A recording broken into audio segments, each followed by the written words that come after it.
Welcome to the Advantage Podcast, a monthly unscripted conversation with host David Ashcraft and top leaders impacting our world. Created by pastors for pastors to strengthen our leadership and expand our knowledge and influence. Hey, well, welcome, guys. It's my honor, our honor and privilege to have Ned Pelger with us today. Ned, good to have you here. Thank you for jumping on the Advantage Podcast. Thank you. So let me tell you a little bit about Ned and just my relationship with Ned. I first met Ned, I want to say Ned, probably 25 years ago. So it's right around 2000, wasn't it? Yeah, and it was. We were building a new auditorium back then at LCBC, and we were looking for an architect and a builder.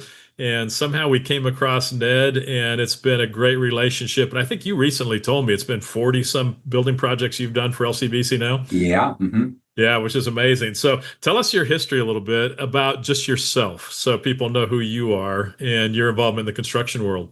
Okay.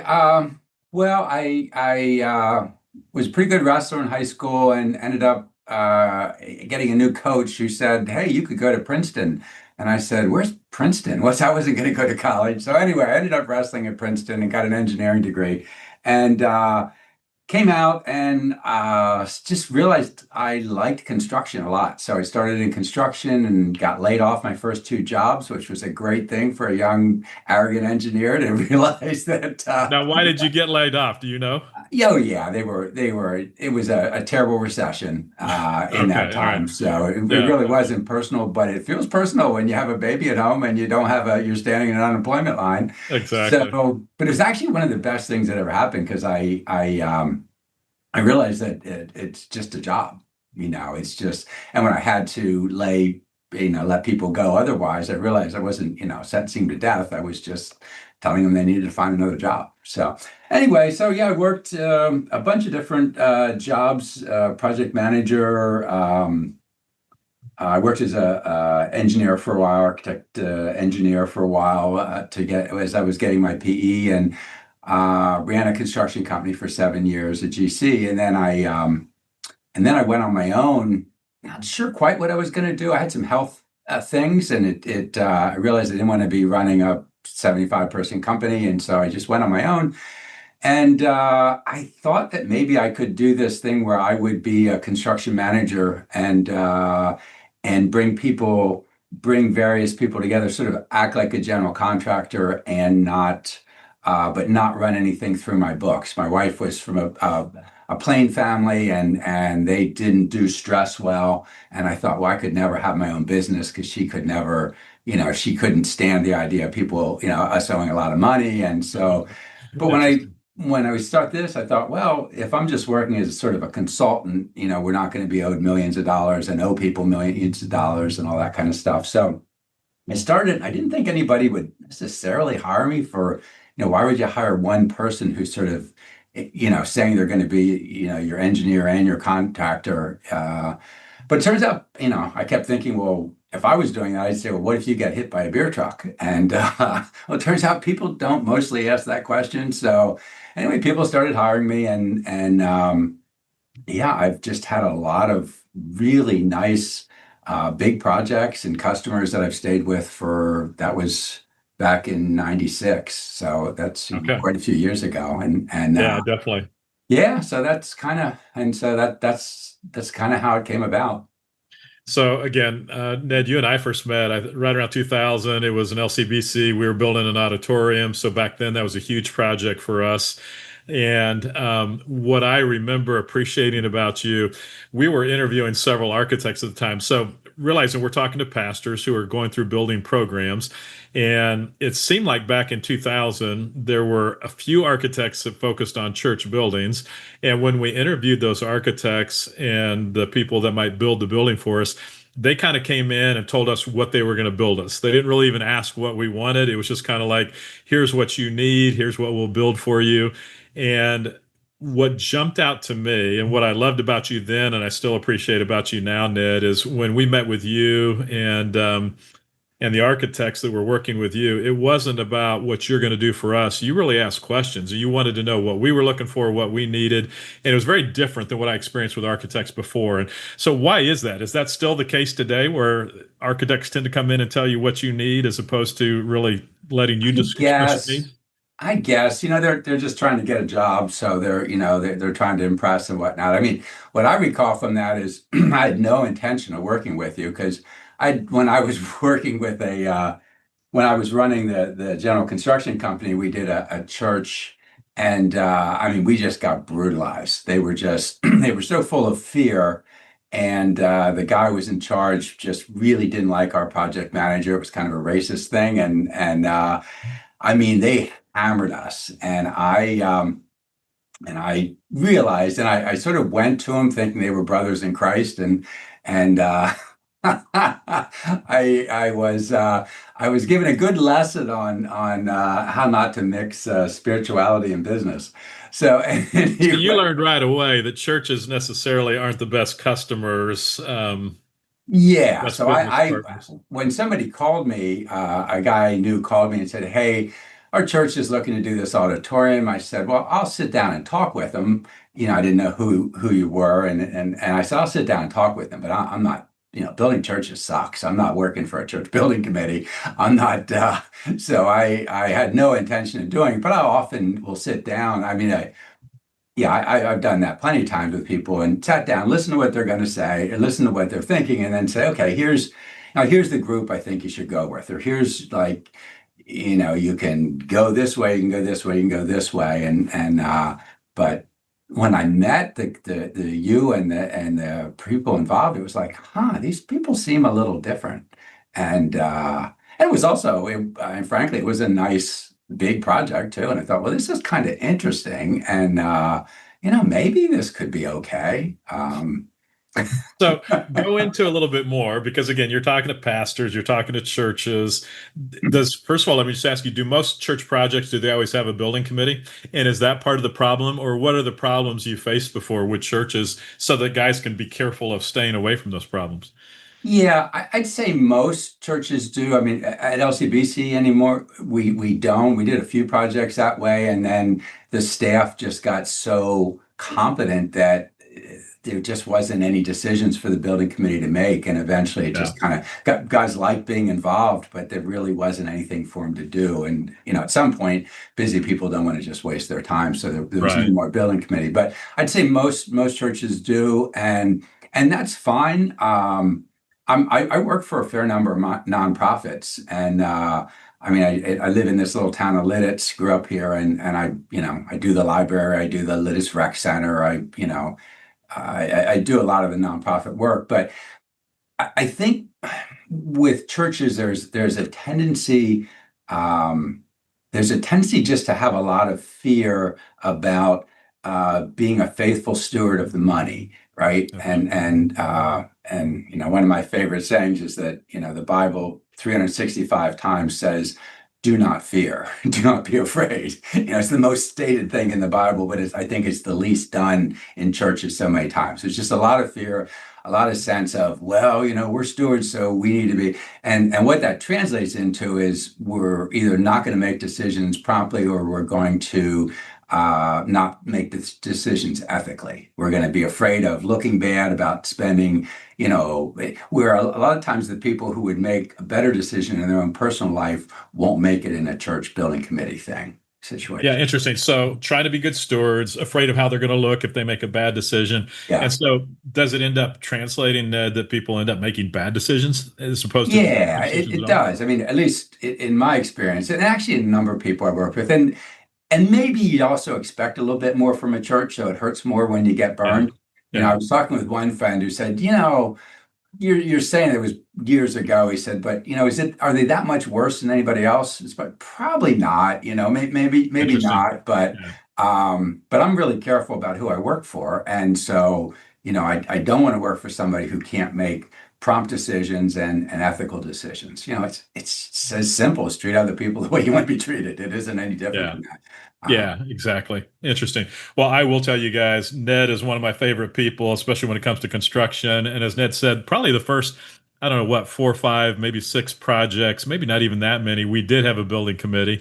And you tend to put people on the building committee that have either business experience, maybe they have some construction experience, which can be good or bad, depending on who they are, because they may think they have the right decisions or they have the right knowledge set, and maybe they don't. Right. And Yeah. so it The, can the be old the challenging old as well.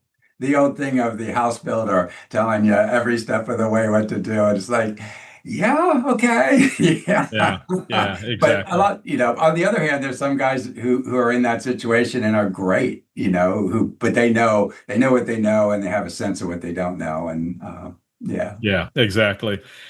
Ned, so working with LCBC, so I'm not looking to try to get you to toot LCBC's horn because I do that plenty myself probably, but even good or bad things that happen, and you recount one often, there's always going to be surprises, aren't there, as far as things that come up in the project that you hadn't expected, where there's going to be cost potentially overrun or things like that.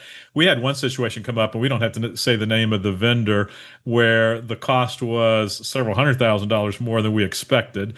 And so then the committee had to decide. It really wasn't even the committee's fault at all. It wasn't their responsibility for the church to pay for that over cost, but describe that situation. Do you know what I'm talking I about? will, and if you don't mind, I think I will actually give the specifics because it's important to understanding of it. Yeah. Okay. Because so I paid my way through college working for this company, Clare Brothers Audio, and they were, they are the best sound company in the world. I've done all their work. I do all their work now, all the Rocklitis work and their work. And anyway, they had donated lots and lots of the sound. They donated all the sound system up to that point for LCBC, and I think we're a part of the success of LCBC. I mean, they had a world-class sound system in this little church, and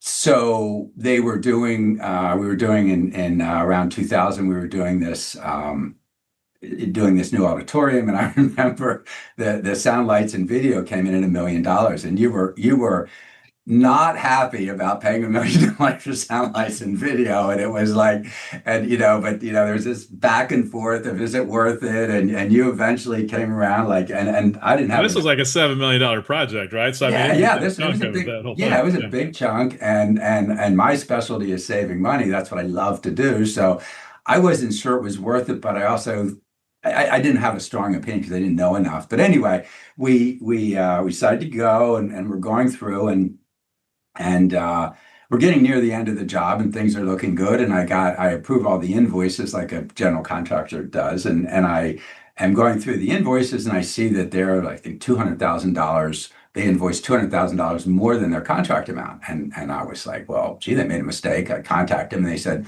oh no, that's our change order that you approved. I said, well, no, the change order I approved was for whatever it was, 40 or something. And it turns out they had made a math error in their change order.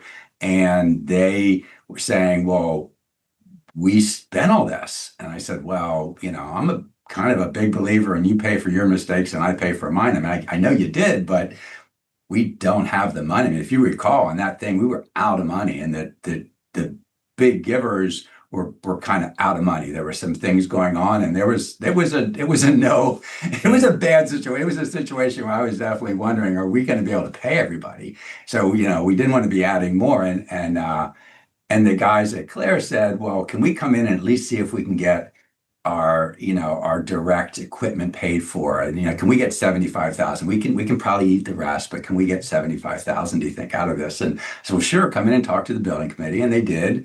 They made a presentation and they walked out. And as soon as they walked out, one of the building committee members said, well, I don't know that I'm comfortable with this. And I thought, oh man, here we go. These guys who helped me, so much in my life, they're going to get screwed. I mean, that's exactly what I thought. And then the other guy said, yeah, I'm not comfortable with this either. We need to pay him the whole amount. And I thought, what? I would be surprised to hear anybody say this because they had asked for 75. And I would think, okay, well, they asked for 75, you give them 75 and you're looking like a hero. Both these guys, and unanimous was, yeah, we need to pay them the whole amount. We'll figure it out. And it still brings a tear to me, honestly. Gives me a little bit of chills because it was such a high integrity moment. And there really wasn't like, oh, the money's right there. It was saying we're going to have faith, but we're going to do the right thing. And the best part of it to me was I went back to their office and those guys weren't fans of churches, let's just say. And I sat down and they said, okay, how bad are we getting it or whatever, I mean, and I said, I recounted what happened and they were speechless. And so that has always stuck with me and that's the way I hope to respond, when the feces hits the fan and, in different ways. It's like, okay, well, what's the right answer here? So. And then I've got to admit, back then I would have been late 30s, maybe. And had it not been for the business guys on that team that made that decision, I probably would have been more, yeah, let's not give them anything. And Mhm. so I learned a lot from that. So the men on that team were just huge for me in learning a lot. You talked about operating out of fear, trying to be good stewards, and yet they were good stewards, but they also said we need to operate with integrity, as you just said in that particular example. They also taught me cutting corners doesn't usually pay off. And Yeah. so you're going to regret it if you do it down the road. And so several things like that, I felt like I learned from that team that was just real beneficial in so many ways, even beyond construction. Yeah, if I can just tell one story, I'm sure he wouldn't mind. He's passed now, but I just love this because it was right around this time, and Don Hershey, who was one of I think the church started in his basement, and he was a Yeah. farmer who turned businessman and was just a sharp guy, but just such a humble guy, and he was. He was driving out to Ohio. He had a big project. I think it was a $20 million project, and it the guy who owned it had done some things that had really made the federal regulators annoyed. It was a big chicken processing, egg chicken place, and they weren't getting a permit, and this was like a bunch of money that it didn't seem like it was going to ever produce revenue, and so he was out a couple $1 million, and that's a lot of money, and uh, and he said he was driving out, and he said, I prayed and I just said, God, you've got a problem here. I don't know how you're going to solve it, but you need to solve it. And I just always thought, what a great way to talk with God. Yeah, that's good. And that, I don't know that that always happens, especially on buildings committee, because everybody starts they want their way, they want their decisions and things like that. So, and maybe it's just part of working with a committee that's part of the challenge. And yeah, so talk about real quick. You've done some more churches since, but even just building projects.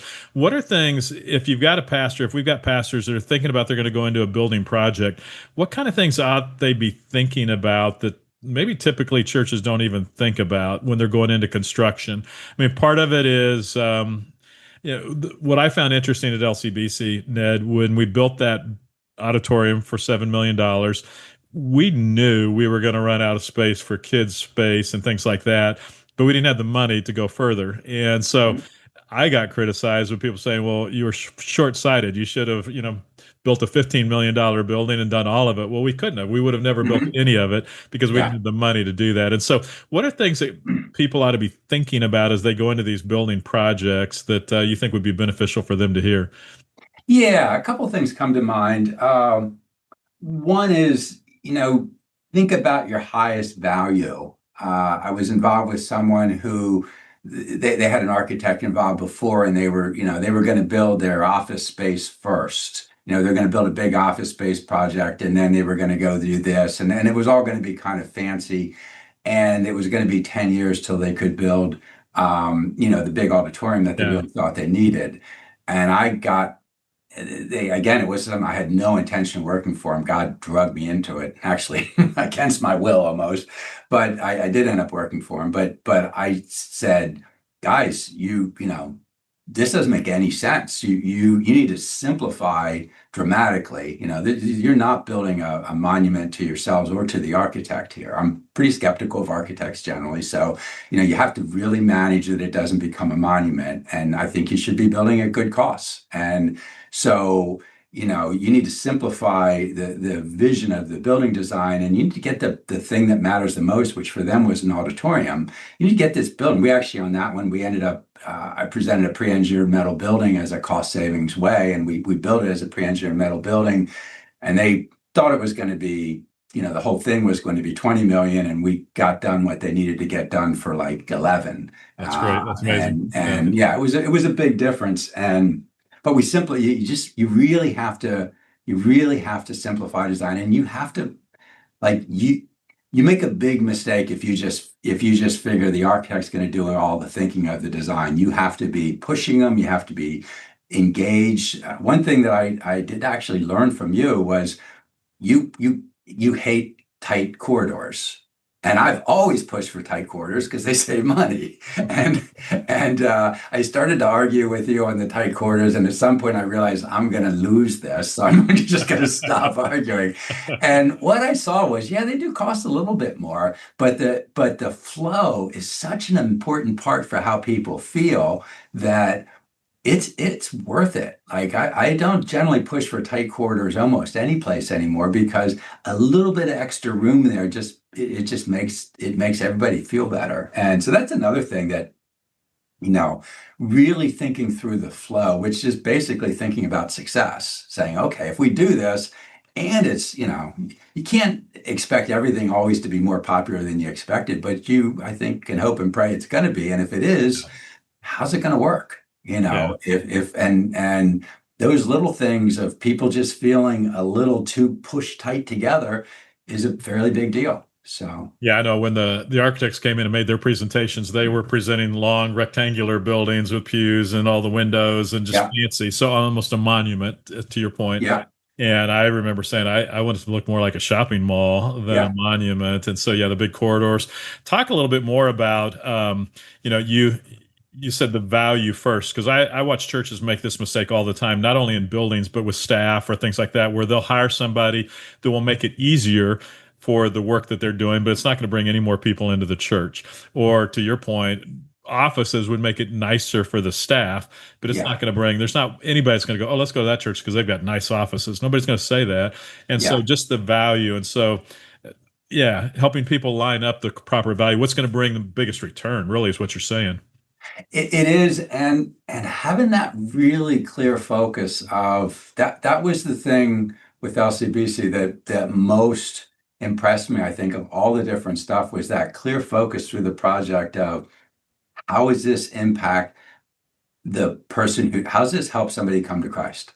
And how's this impact the new person who's coming? And everything went through that lens.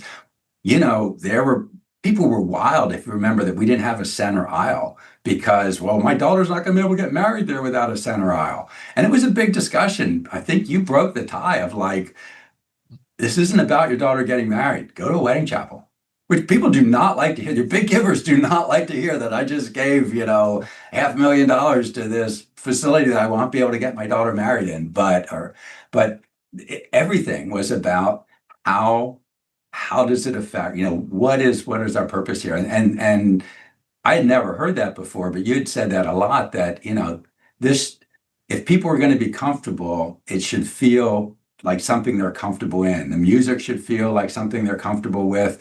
They're used to, the level of quality should be at a good shopping mall level. And I don't know if you remember this, but we had some real zoning issues, and we went through and I mean, it was a long shot for us to get the zoning. It was we do, and any zoning is a long shot, I have to say. You never are sure you're going to get zoning, and we really didn't have a good argument. But anyway, we went presented, and the person who was the stenographer had she had told you, had told me this a year later, maybe, she had told you that she had never stepped foot in a church. And when she heard our zoning, presentation, she just thought, well, this, in church, if you've never stepped foot in a church, going to a church is scary, right? I mean, why would you even think about doing it? And she heard our presentation. She thought, these people seem maybe a little different. And she, willed up the courage to go. But if that's the situation, I mean, if somebody gives you a bad look in the parking lot, you're gone, right? You're turning around and driving away. I mean, any step, any barrier to that person coming the first time drives them away. And I think that's the way you look at it. That the flow of that person coming in and being completely, like, by the end of that service, feeling like I felt comfortable there. I felt, I mean, if you can feel I felt accepted there, that's amazing. But even just, I Yeah. didn't hate it is good. And really, what you're trying to do is remove as many barriers possible to them feeling comfortable enough to actually come to Christ. And so, yeah, and there are a lot of barriers we put up in our buildings that, whether we think about it or not. I remember Andy Martin when he first came to LCBC visiting, and this was before you had built any of our buildings, and his comment to me, and this is before he even accepted the job at LCBC, said it felt more like a funeral home than a church building. I was like, okay, thank you, Andy, for that. We ended up hiring him, and it ended up being a good thing. But yeah, you have to look there and say, what are we saying with our buildings and the way we decorate, the way everything? You're Yeah. saying something. So what are you saying? So Yeah, the signage is a big thing. I remember I was an deacon in a small plain church where my wife grew up, and we talked a lot about having new people come. It didn't much happen, but we certainly wanted it to happen. And I, just being a problem solver, was like, well, if somebody new comes, they couldn't even know where to go because everybody comes in, they go, we all know where to go. But so can we put up signs? And it was absolute no. really interesting. No. Interesting. No. Uh, And I never quite knew why, but I do know that was the moment where I felt like, I'm not really quite talking the same language. I mean, I still love those people. It was a great family church and everything, but at that moment I felt like, we're not really on the same page. yeah, yeah. And not that I was better or worse, just different. Yeah. So, an aside, Ned and Debbie have been a part of LCBC since right about 2000. And so it was fun that even in the midst of working together, where it would be easy to have tensions and disagreements and cause you to dislike what you were seeing, you guys became part of LCBC. And it's been great to have you a part of the church. So, Ned, talk real quick. You made a couple comments about architects and not always loving architects. You also made some comments about you like to simplify and save money. So that's one of the things that we have appreciated about you so much is I developed a trust in you that if you're involved on a project, you're not going to spend money wastefully. And so that was a huge thing for me because I was always concerned and suspicious early on that, they're going to, maybe it's just because of my experiences with architects before, I just assumed they were going to spend high. And so construction manager as opposed to an architect or contracting with a firm to build a building, what are the differences there? Yeah, any of them can be good. You need to know what you're signing up for and who you're working with. So the one model is you hire an architect, they do the building design, and then you bid to 3 or 4 general contractors. That can be a good model if you really trust the architect and you don't mind some conflict. Right. I'm not generally a fan of that model because one, it's pretty hard to find an architect who will design exactly what you want and keep costs in control. And that was again what we learned is they came in and told us what we wanted and it was like, no, it's not actually what we want. Oh no, this is the way we build all our buildings. Yeah, it can be that, or it can just be. I mean, people, you become an architect because you have an artistic nature, Artist, and yeah. it's nothing bad necessarily, but just the way. And then the fact is, it takes a lot more effort to build a more cost-effective building, and they generally get paid a percentage of the total cost. So you're asking them to work harder and take home less money, and that's generally a bad idea. And there's no good way around that. I mean, you can say where one thing I would say, if you're going that model, never pay an architect a percent of construction. That's one takeaway. Don't do it. Agree on a fixed fee. If you need to make an adjustment because you've changed your mind a bunch of times, then agree on an adjustment. But don't pay a percent of construction because everybody wants to buy their kids Christmas presents, and you want a Christmas bonus because your firm made money. And if your firm lost money on the job because you made all these changes and didn't get paid for it. So anyway, just Interesting. that's something I would never do.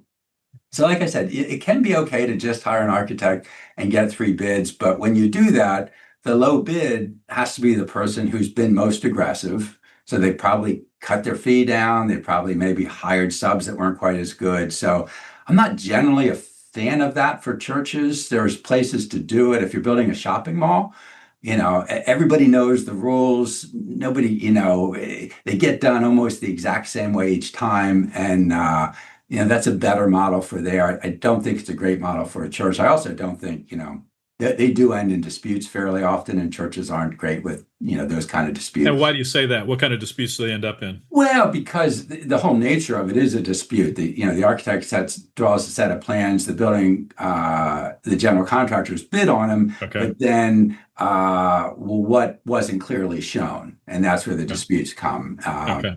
So the other Which method, change orders, which means higher prices. yeah, and the Yeah, change orders are because the plans and what the guy did aren't the same. And yeah. so another way is a design build, hiring a single design build contractor. The contractor employs the architect under him, either as a member's firm or whatever, or off to the side. But I think that's generally better for churches, and that's what probably most churches do.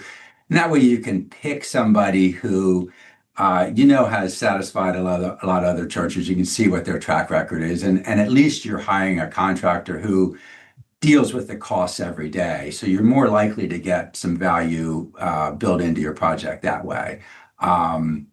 That's generally for churches, that's the way I say to go.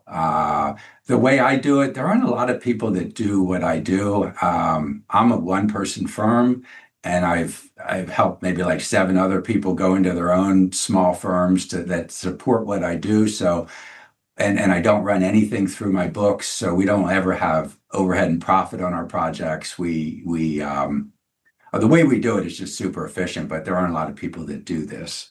So that's the way I do it is another way. And there are other construction managers.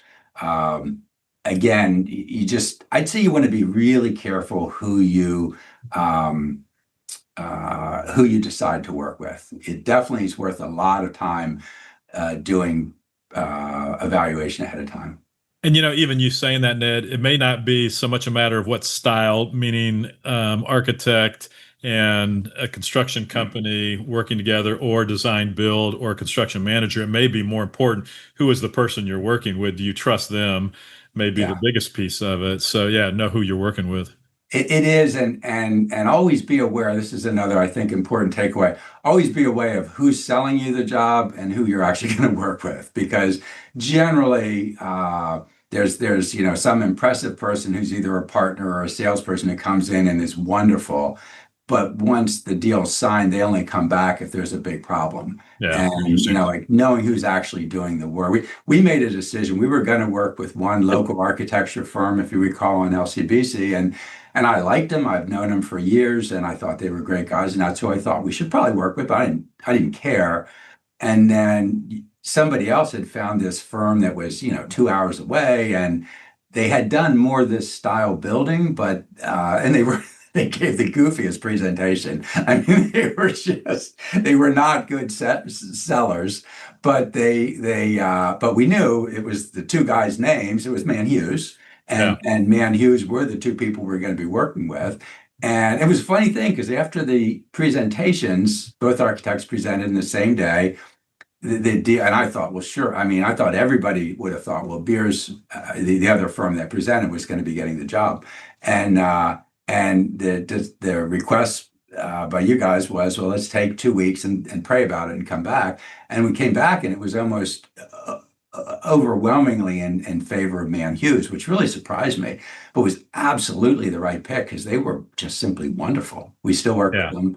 And and what's funny about that, Ned, is I remember Warren, who was the older of the 2 partners. He squatted the whole time as he was presenting, because he was trying to stay out of the way of the screen. That in itself impressed me immensely, because I can't squat for 30 seconds, and he must have squatted for 45 minutes or an hour. Yeah, exactly. Yeah. But that's who we ended up. Those guys who were giving the presentation, who actually does the work, still do the work, and that, So that part, and when you're trying to pick those people, obviously you ask for references. But one trick I've learned, a guy who was really, really successful had taught me this, that you ask for your 3 references, but then ask for what's the worst project that they've done. What's the project that's been most of a struggle for them, and ask for a reference on that.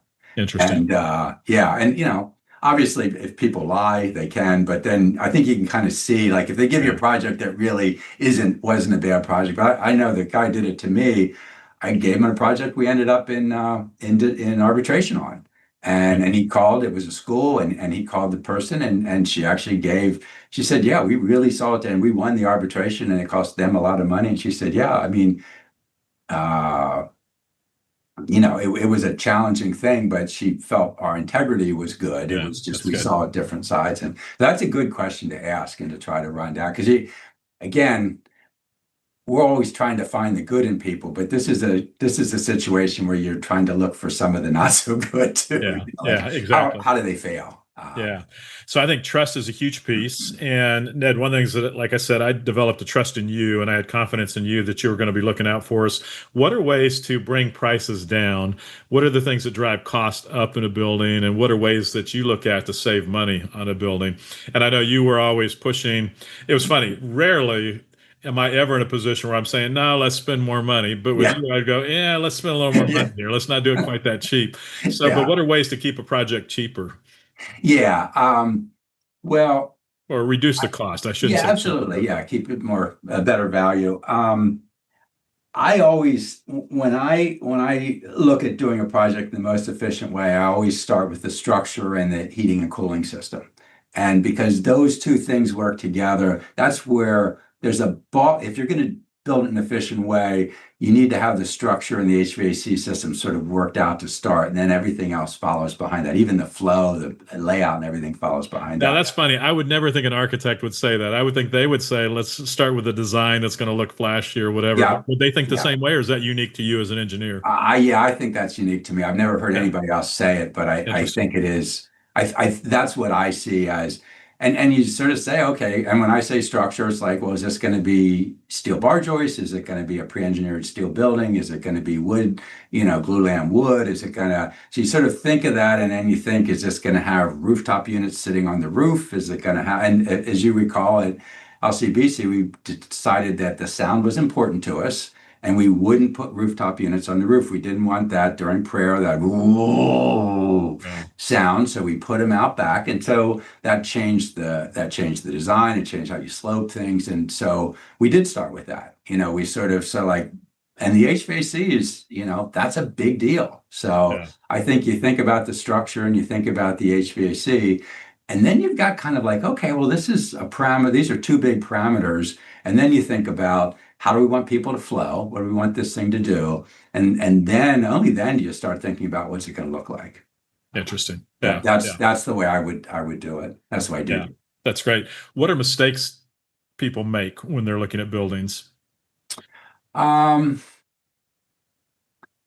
let's see. Is it not thinking through what you just described and just some of those efficiencies, or do they come in more worried about aesthetics and things like that? Or Well, yeah, I'd say a lot of, I think probably the biggest thing is jumping into the details too soon. okay, We all love to solve details. We're mostly affected people, right, that are doing this, and we pride ourselves on making decisions and getting things. And so there's a tendency to jump right into the details, and it takes discipline to like hold back and say, wait a minute, I'm not ready for that decision. I need to make a bigger, harder decision first. okay, And that like picking the wrong people to work with is by far the biggest mistake people make. But again, yeah, that's that idea of like, don't jump right into that. Force yourself to look at the bad as best. Everybody's got some bad stuff in their background. You should know at least some of it, yeah, yeah, and force yourself to really look hard and be pretty well convinced that, hey, I'm really excited about working with these people. And I say that's probably the biggest thing is picking the right team, and then going slow a bit through the process of design. It's going to take you longer than you think. yeah. And but Hey, Ned, so I'll just say real quick, I've loved working with you. I've loved working with the construction crews you pull in or the different contractors you work with, to the point where we pretty much stayed with all, for the most part, all the same subs, right, for the last 25 years. And probably every 6 or 7 years, the elders will say, well, we need to kind of look and make sure that we're still doing Got this Pelger guy. Why are we yeah, why paying do we this keep Pelger working with guy? him? And are we asking for competitive bids? And so, and it's Yeah. probably not every 7 or 8 years, but probably every 10 years or so, it seems Yeah. like he'll say, we need to get some other pricing. And then we'll look at it and we go, nope, it's still, that's the right one to be working with and Yeah. the people. And so it's funny how we go through those cycles. I think probably for me, Ned, the kind of things I would always want it to be faster than it ever turned out. So you said it does take Mhm. longer. And so Jim Stuckey, who works with you on our team, I'd always say, yeah, we're going to have it done in whatever, 18 months, 24 months. And it'd say, no, it's going to be more like 36. And I'd say, yeah, 24. And he was always right. It always Yeah. ended up Yeah. being what he said. And I always realized, even though I was pushing hard to get it done at a certain time, the last 6 months, it didn't matter that we were 6 months late. What mattered is we got it right. And so, yeah, just be careful not to force things, I guess I would say. Hmm. And then just be careful not to cut corners. And I do feel like I learned that from some of the guys, Noah and Don Hershey on Yeah. our building committees, is you always end up regretting it when you cut too many corners too Yeah. tightly. So And it's hard to know. I mean, yeah, it's hard to know what's a prudent decision and what's cutting corners. But that's your job. yeah, Your yeah, job is, and for me, I'm always going to, propose the least expensive way to do it, knowing that that's not always the right answer. But you should always, I think that's another good thing is to always ask for the less expensive way to at least know where's the bottom here, where's the middle, where's the top, yeah, and to be able to, and not that going in the middle is always the right answer, but there are some times when it's like, you know what, this is a situation where I just had one today on LCBC. We're looking at a fence. It's like, yeah, save the money and go with the more commodity product. And it's not the best product in the world, but it'll do. It'll be yeah. fine for this scenario, for For the what we're doing. situation. Yeah, Yeah, just 2 minutes before I before I took this, I yeah, sent that interesting. over to Good. Jim. Yeah. Hey, one other question I'll ask you, Ned. So, growing up in Texas, everything was pro business, pro growth. Let's build, and it's very different here. You mentioned zoning is always it's not sure you're going to get passed. So, one of the things that we've done at LCBC is not all of our buildings have been from the ground up. We've had to go in and look Hmm. for other buildings. And so, what are some advantages of going from an existing building that you have to refurbish to, as opposed to going for one that you're building from the ground up? Yeah, well, the biggest single advantage is the site work's done. If you can Okay. buy a place that has adequate parking, you spend so much money and time getting the land development plans approved and all the stormwater stuff. And you can find one that has that. There's a big time advantage, a big cost advantage. Renovating versus building new, it's about a toss up. A lot of, it's rare that you save that much. You would think, oh, I've got this shell, so it's going to cost half as much, but it doesn't usually, Yeah. until Yeah. it's usually not quite what you need, and you end up, raising the roof here or doing this or that. And I'd rather renovate than do new anytime I can. I mean, it's always better in my opinion, but the big advantage is in the site work costs. Yeah. Okay. What about, do you have any opinions? So I think at LCBC, we maybe have what, 3 or 4 leased buildings. Most of them we own. Do you have opinions as to leased versus owning? And I guess the advantage is we can get in quicker. Sometimes we can't find the property to buy. And so to me, the disadvantage is you've done a lot of refurbishing and put a lot of money into something you don't own, but probably the expense isn't as high up front. Do you have preferences, lease versus own? Not in my capacity as, as the builder, the design professional and the builder. I mean, personally, I don't think it should matter that much to the church whether they own it or not. I mean, if we're at the position of cashing out at the end, it's not, if it's a personal investment, well, yeah, then you'd probably want to own if you can. To me, I look at it as a member of the church that, what works. Interesting. Okay. So, but Yeah. I don't sit on boards. I'm not a good, I'm definitely a project problem solver.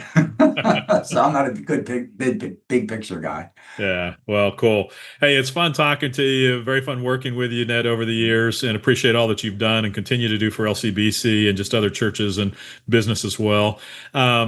If somebody's thinking about doing some type of building project, and I would guess most pastors in the back of their heads are thinking about it, Yeah. what would be some first steps to just really consider and make sure they're taking the right first steps as they get in? And you kind of said it maybe already, of know who you're working with, probably the most important choice, but any advice for first steps? Yeah, I'd say, if you have a little bit of time, just be getting to know, like ask around what other churches are building, be paying attention, who they're working with, be just sort of asking questions. How are those guys? I know a number of firms, GC firms, design build GC firms that do a really nice job. We're pretty blessed here in Pennsylvania. We've got this great work ethic, and I'm doing a project now down in Nashville, and it's just a different. It's just a different world. Are you doing Clare Brothers project down there? I got drug into it. Yeah, Okay. I'm not doing it as I'm not in charge of it. I'm just Okay. a consultant for the owner. So, Okay. but we really are. We've got a lot of good firms. But I'd say get to know. And to me, I would always try to start with if it was me, I would always try to start with a design build general contractor. And if you have somebody that you kind of know, I think that's a very good relationship. If you know there's somebody in the area that there may be a project in the future, talk to them. Just kind of get on their radar and see if you like them, see how they work. Hey, so this is a question. I think I've seen a few churches that it looked to me like a home builder did them, not somebody that is built bigger buildings. And so based on what I've seen, I'd say stay away from them. But would you agree? Home building is very different than what we're talking about here. And so your home builder that happens to be in your church is probably not the best person to be doing this. I would. It could end up being a really expensive lesson for you because just depending on how the building code, officials are and whatnot, there's just so much that's different. I would certainly, I wouldn't want to go with somebody who hasn't built a fair number of churches before, because they are really Commercial different. buildings or Even churches. I mean, Okay. churches it's different working with church groups. I mean, I know one guy who I really like, and he said, we don't build that fast on the churches because they need to see them. They're going to change their mind a lot, and it's going to cost them a lot less if they have a little bit of time to see things step by step than Interesting. you bust it all out and then they end up having to tear a whole bunch more down. Interesting. So I thought that was an interesting point. That Yeah, very interesting. Ned, thanks for the time. Appreciate you very much, and thank you for sharing your insights with us. Very helpful. Yep, I appreciate you too, and I love your next chapter with GLS. It's very, very cool. I'm glad you're not just sitting playing golf and you're out there making the world a better place. So, thanks, Ned. I appreciate it. Thanks a lot. See you. Talk to you later. Thank you for listening to the Advantage Podcast with David Ashcraft and for participating in our goal to strengthen and encourage pastors and their churches so more people are introduced to Jesus across Pennsylvania. If you found this helpful, feel free to pass it along. To find out more about the work of The Advantage, visit our website at theadvantage.org.